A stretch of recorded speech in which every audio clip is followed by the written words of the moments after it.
Blessed evening kapatid in Pastor Jens. Pag-usapan natin Romans chapter 12 verse 1 and 2. Sabi niya dito, kaya nga mga kapatid, alang-ala sa masaganang habag ng Diyos sa atin.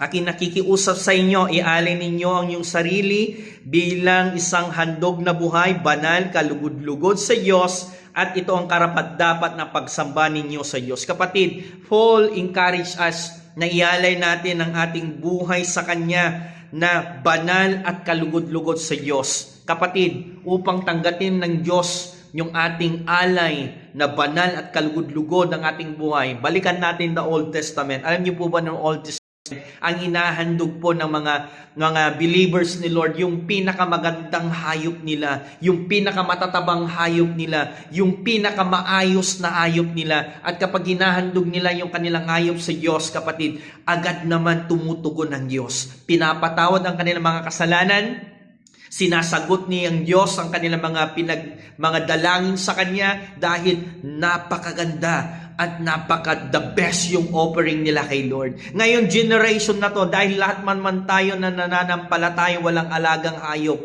Kaya nga sinabi ni Paul, ialay mo ngayon yung buhay. Ang offering na natin sa Diyos na buhay, hindi na po yung mga alaga nating hayop, hindi na po alaga natin na mga tupa, mga baka, mga toro noon, kundi ang isinabi ni Paul ngayon, ang iaalay at ihahandog mo na kalugod-lugod at banal ang iyong sarili na. Paano natin may hahandog yung sarili natin na kalugod-lugod at banal sa harapan ng Diyos kung nakikisaw-saw tayo sa mundong ito, kung gumagawa pa rin tayo ng mga makabundong gawain, kung gumagawa pa rin tayo, kapatid, na mga ayaw ng Diyos. Alam mo namang mali, ginagawa mo pa rin. Basit lang, Pastor Taramidam, sa Tagalog. Kunti lang, Pastor, yung iinumin ko.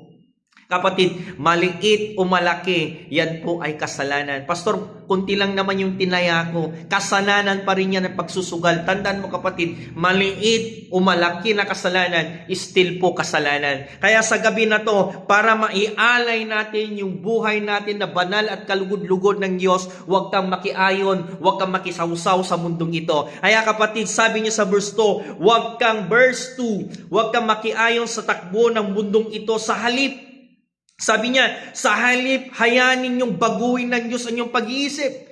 Hayain nyo, sabi niya, God encourage us, or Paul encourage us na hayaan natin ng Diyos na gumalaw sa ating mga isip. Sabi niya, upang maunawanin nyo ang kanyang kalooban. Hayaan mo ang Diyos na kumontrol sa inyong isipan upang sa ganon magagawa ninyo kung ano ang mabuti, kalugod-lugod at ganap ang sa kalooban ng Diyos. Kaya kapatid, I urge you and I encourage you, hayaan mo na gumalaw ang Diyos sa buhay mo. Hayaan mo na ang Diyos ang maghari sa buhay mo. Hayaan mo na ang Diyos ang siyang mag-direct sa buhay mo. Upang sa ganon, kung hinahayaan mo na ang Diyos ang magdadirect sa buhay mo, kapatid, karapat-dapat na tatanggapin ng Diyos yung ialay mo yung sarili mo.